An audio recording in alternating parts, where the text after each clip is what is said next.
जय मां विंध्यवासिनी, हर हर महादेव। आप सभी का स्वागत है हमारे यूट्यूब परिवार में। भगवान दत्तात्रेय के एकाक्षरी मंत्र का विधान प्रत्येक साधक को विशेष करके करना चाहिए।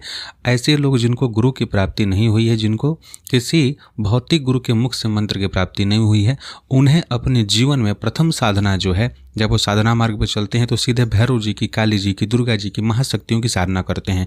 उन्हें सबसे पहले भगवान ब्रह्मा विष्णु महेश के सम्यक स्वरूप भगवान दत्तात्रेय, चूँकि भगवान दत्तात्रेय सभी पंथ, सभी संप्रदाय, जितने भी हमारे सनातन संस्कृति में अलग अलग पंथ संप्रदाय बने हैं, सभी में किसी न किसी स्वरूप में पूजित हैं, गुरु स्वरूप में पूजित हैं।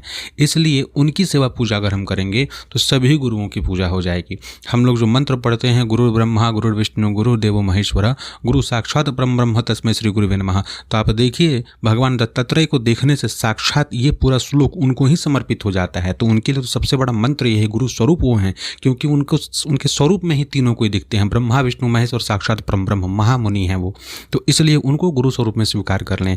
एकाक्षरी मंत्र का विधान तो अवश्य करें। अगर मान लेते हैं आपको कोई गुरु प्राप्त हो भी गए हैं, लेकिन किसी कारणवश वो आपको साधना मार्ग पे आगे नहीं ले जा पा रहे हैं, या फिर आप संतुष्ट नहीं हो रहे हैं, तो भी आपको भगवान तत्व के आज जो इस विधान को बता रहे हैं एकाक्षरी मंत्र का, वह करना चाहिए। अन्यथा अगर आपके गुरु नहीं है और आप साधना मार्ग पे चलना चाहते हैं तो सबसे पहले आपको देव दीक्षा विधान करना चाहिए। उस विधान का लिंक इसी वीडियो के डिस्क्रिप्शन में डाल देंगे। किसी भी शुभ पर्व काल में या पूर्णिमा के दिन सबसे पहले आपको भगवान दत्तात्रेय के समक्ष उस विधान को करना चाहिए।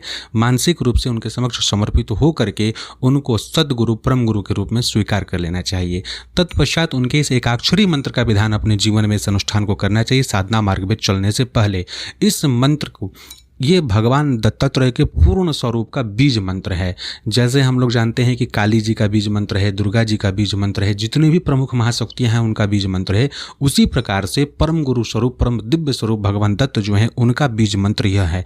बीज का अर्थ होता है एक बीज से समस्त संसार में, अगर कहा जाए तो एक बीज से एक वृक्ष बनेगा और उस वृक्ष में अनेक फल लगेंगे। ठीक उसी प्रकार से यह भगवान दत्त का सबसे छोटा सा स्वरूप है, लेकिन इसमें उनकी सभी शक्तियाँ समाहित हैं। तो यह सभी भक्तों के लिए, सभी सनातनियों के लिए, विशेष करके जो साधना मार्ग पे चलना चाहते हैं, गुरु की प्राप्ति जिनको नहीं हो पाई है किसी कारणवश, उनके लिए यह परम वरदान से युक्त होता है। भगवान दत्त स्वयं यह कहते हैं कि जो मुझको जिस भाव में जैसे भी भजता है, मैं तुरंत उपस्थित होकर के उसको उसके सभी अभिष्टों की पूर्ति कर देता हूँ। इसलिए मन में बिना किसी नकारात्मक विचार के, बिना किसी अति विद्वान जन की यह बातों को सुन करके कि नहीं स्वयं से यह विधान नहीं कर सकते, इस विधान को कर लेना चाहिए स्व कल्याण के लिए। दूसरे के बात में जाएंगे तो अनेक बातों को सुन करके कभी आप अपने कल्याण मार्ग पे आगे नहीं जा पाएंगे। इसलिए आप सभी बातों को छोड़ करके भगवान की शरणागति को स्वीकार करके आप उनको समर्पित हो जाइए। और उसका प्रमाण पहले के वीडियोज़ में हम दे चुके हैं। आप भगवान दत्तात्रेय से संबंधित वीडियोज़ को इसी चैनल पर सर्च करेंगे, दत्तात्रेय गृहस्थंत्र लिख करके यूट्यूब में लिखेंगे तो पूरा एक वीडियोज़ का लिस्ट आ जाएगा। हर एक वीडियो को सुनिए, आपकी सभी शंकाएं दूर हो जाएंगी। उनका लाइव वीडियोज़ भी है, लाइव में बहुत चर्चा किया गया उनके विषय में, आपके सभी शंका दूर हो जाएंगे। तो सर्वप्रथम उनके ऊपर में विश्वास और श्रद्धा रख करके गुरु स्वरूप में स्वीकार कीजिए। पुनः बोलेंगे कि उनके उस स्वरूप को देख करके आप जो गुरु मंत्र पढ़ते आ रहे हैं बचपन से, गुरु को समर्पित जो श्लोक है वह पूरा उसमें प्रत्यक्ष दिखाई देता है उनके स्वरूप में। अब मुख्य विधान को आरंभ करते हैं, कैसे क्या करना है। सर्वप्रथम आप सभी से निवेदन है, चैनल को जरूर सब्सक्राइब कीजिए। आपके कोई प्रश्न हो तो कमेंट करें। टेलीग्राम ग्रुप का लिंक, अन्य सभी सोशल मीडिया प्लेटफॉर्म का लिंक्स इसी वीडियो के डिस्क्रिप्शन में दिए हैं। आप उन माध्यमों से जुड़ सकते हैं, बातचीत कर सकते हैं। जब आप साधना मार्ग पर चलना चाहें और भगवान दत्त के स्वरूप की उपासना करना चाहें तो एकाक्षरी मंत्र से जब आपको आरंभ करना हो तो किसी भी महीने के पूर्णिमा तिथि से इस साधना को आरंभ करें। पीला वस्त्र रखें, पीला आसन रखें, आसन या तो कुशा का भी रख सकते हैं। दिशा उत्तर, पूर्व या पश्चिम किसी और भी रख सकते हैं। आपके निवास स्थान से गिरनार पर्वत का क्षेत्र किस दिशा में पड़ता है, गिरनार गुजरात में है, उस दिशा की ओर भी मुख करके आप जप कर सकते हैं। हालांकि भगवान दत्त हर जगह विद्यमान है क्योंकि वो साक्षात परम ब्रह्म परमेश्वर हैं, तो इसलिए आप किसी भी दिशा की ओर मुख करके कर सकते हैं। लेकिन दक्षिण दिशा की ओर गृहस्थों को घर में नहीं करना चाहिए साधना, शांति पौष्टिक कर्म में। और उसके सिवाय आप पूर्व, पश्चिम और उत्तर की ओर मुख करके कर सकते हैं साधना। माला इसमें आपको रुद्राक्ष के लेना है। रुद्राक्ष का माला पीला धागा में गुथा हुआ होना चाहिए। गोमुखी भी इसमें आपको पीला रखना है। मस्तक पे पीत चंदन का लेपन करना है, पीला चंदन का लेपन करना है। रक्त चंदन का लेपन इस साधना में आरंभ में ना करें। तत्पश्चात आपको या तो फिर आप केसर का भी लेपन कर सकते हैं।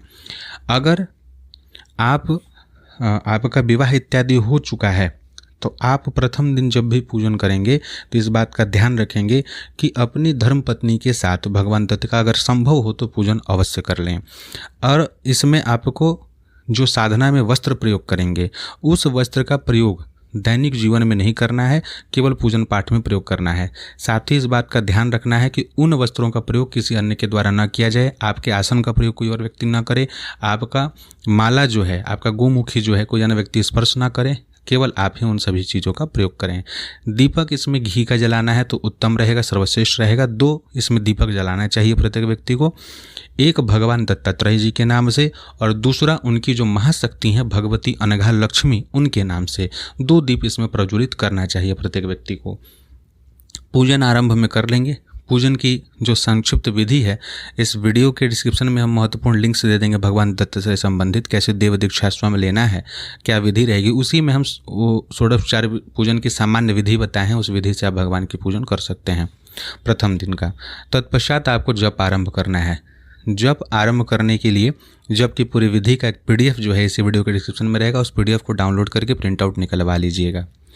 विनियोग और न्यास, विनियोग करेंगे, न्यास करेंगे, तत्पश्चात एकाक्षरी मंत्र का जप करेंगे।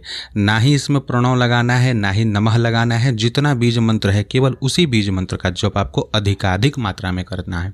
अगर आप एक पूर्णिमा से लेकर के अगले पूर्णिमा तक प्रतिदिन 108 माला जप कर लेते हैं, समय आप सुबह रख सकते हैं एकदम भोर के समय, या आप रात्रिकालीन भी साधना कर सकते हैं, शाम के समय भी कर सकते हैं। लेकिन ध्यान रखें कि 9-10 बजे साधना अगर करेंगे तो प्रभाव कम मिलेगा, इसलिए सुबह के समय, भोर के समय प्रयास करें करने का।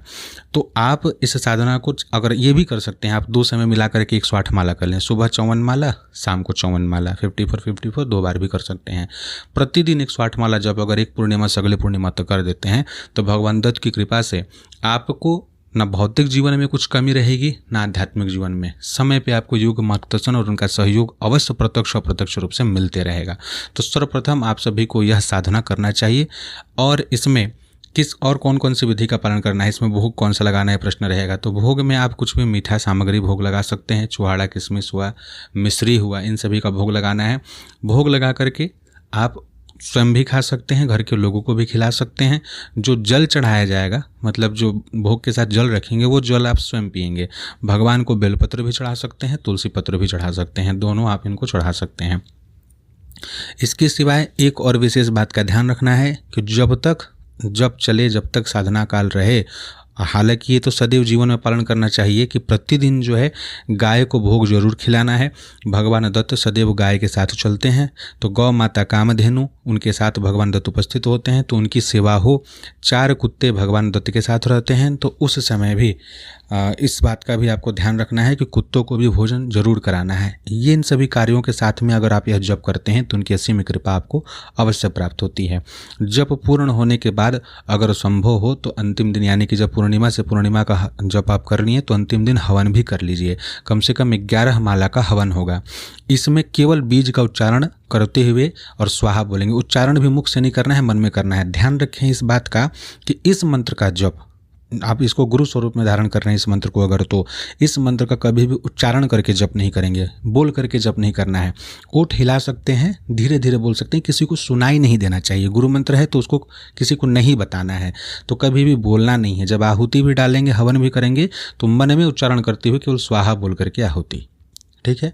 इस प्रकार से आपको यह जप पूर्ण करना है और जप का समर्पण भगवान दत्त को करते रहना है।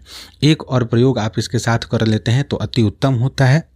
उसमें यह करना होता है, दीक्षा विधान में हालांकि उस चीज़ को बताए हैं, पुनः यहाँ बता दे रहे हैं कि 2 भोजपत्र लेंगे, उस पर यंत्र बनाएंगे।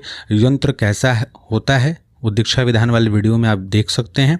यंत्र को बना करके दो त्रिभुज बनेगा एक दूसरे से विपरीत में, और बीच में जो है वहाँ पे भगवान दत्त का यह एकाक्षरी बीज लिखा जाएगा।